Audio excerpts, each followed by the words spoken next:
ஸ்ரீலங்காவோட வம்பட் மோஜ் அப்படின்னு சொல்லிட்டு அது வந்து பிரிஞ்சல்ல பண்ற ஒரு ஸ்ரீலங்காவோடைய வம்பட் மோஜ். வம்பட்னா கத்திரிக்காய், மோஜ்னா ஊறுகாய். கத்திரிக்காய் ஊறுகாய். கத்திரிக்காவை நீல வாக்கில் கட் பண்ணி மஞ்சள் உப்பு போட்டு 15 நிமிஷம் ஊற வச்சு எடுத்துக்கோங்க. ஒரு கடாயில் ஆயில், ஊற வச்ச கத்திரிக்காவை சேர்த்து இந்த மாதிரி நல்லா ஃப்ரை பண்ணி எடுத்துக்கோங்க. அதே எண்ணெயில் 10 சின்ன வெங்காயத்தை சேர்த்து நல்லா பொன்னிறமாகிற வரைக்கும் ஃப்ரை பண்ணி எடுத்துக்கோங்க. 4 பச்சை மிளகாய் சேர்த்து வெடிப்பு வர வரைக்கும் நல்லா ஃப்ரை பண்ணி எடுத்துக்கலாம். ஒரு இடிக்கல்ல 2 பல்லு பூண்டு, 2 துண்டு இஞ்சி, 4 சின்ன வெங்காயம் சேர்த்து நல்லா இடித்து எடுத்துக்கலாம். ஒரு கடாயில் கொஞ்சமாக ஆயில், கடுகு, ஒரு கொத்து கருவேப்பிலை, 10 சின்ன வெங்காயம், இடித்து வச்ச சின்ன வெங்காயத்தை சேர்த்து நல்லா வதக்கி எடுத்துக்கோங்க.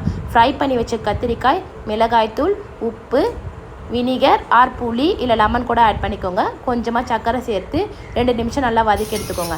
இது 1 வாரம் வரைக்கும் ஃப்ரிட்ஜில் வச்சு யூஸ் பண்ணலாம். வீட்டில் இதை ட்ரை பண்ணி பார்த்துட்டு எப்படி இருக்குன்னு கமெண்ட் பண்ணுங்கள். தயிர் சாதத்து கூட சேர்த்து